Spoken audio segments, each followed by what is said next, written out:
Okay, so this is example 3 of the notes that we were working on in class today. That is example 3 of the notes that start with note 6.3, day 4, vector applications.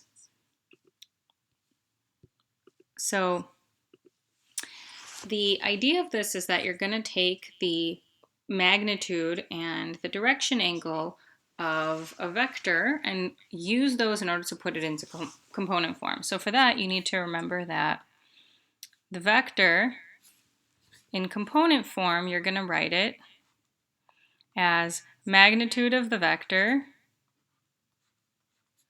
times cosine of the angle, comma, magnitude of the vector, sine of the angle. So in this instance, we actually have two separate vectors that we want to talk about, and we're going to add them together. And the reason we're going to add them together is because both of them are part of what's happening here, right? So we have a 150-pound force makes an angle of 20 degrees with a positive x-axis, and the other force, 100 pounds, force of 100 pounds makes an angle of 70 degrees with a positive x-axis. So we're talking about this vector right here with this angle, and the 150 pounds represents the magnitude of the vector. Okay, and then we have our second vector, and that one's going to be 100 pounds and an angle of 70 degrees. Okay, so 100 pounds, again, represents the magnitude of the vector.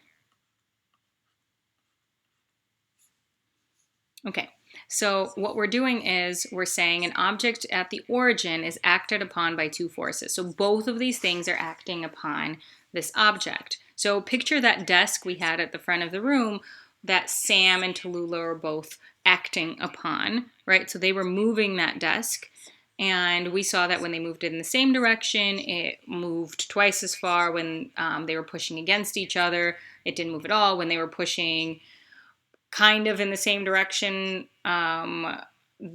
the part that was going in the same direction moved, the part that was going against each other didn't. So that was the one where they were pushing at opposite corners. So that's what we're going to do here.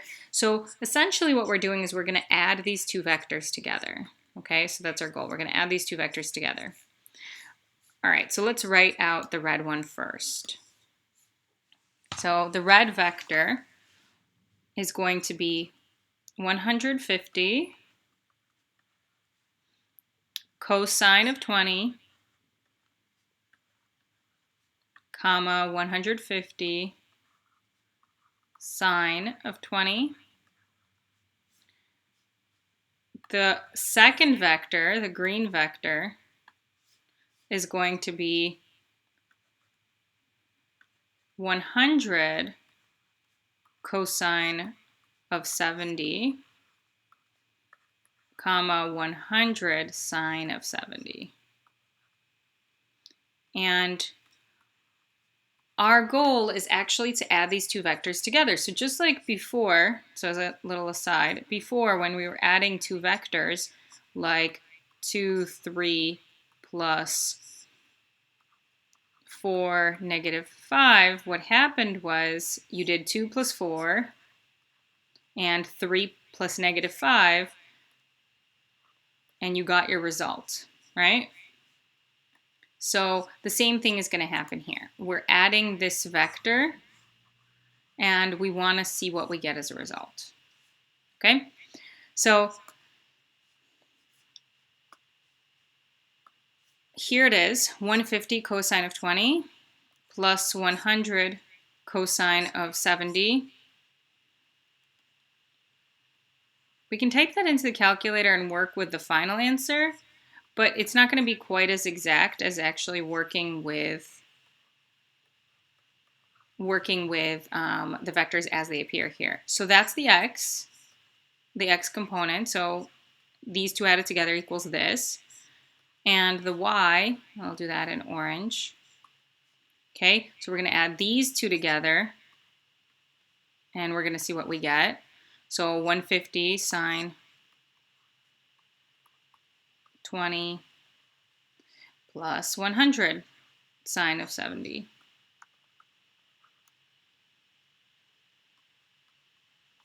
And that's our resultant vector. Okay, so a resultant vector is the sum of these two vectors.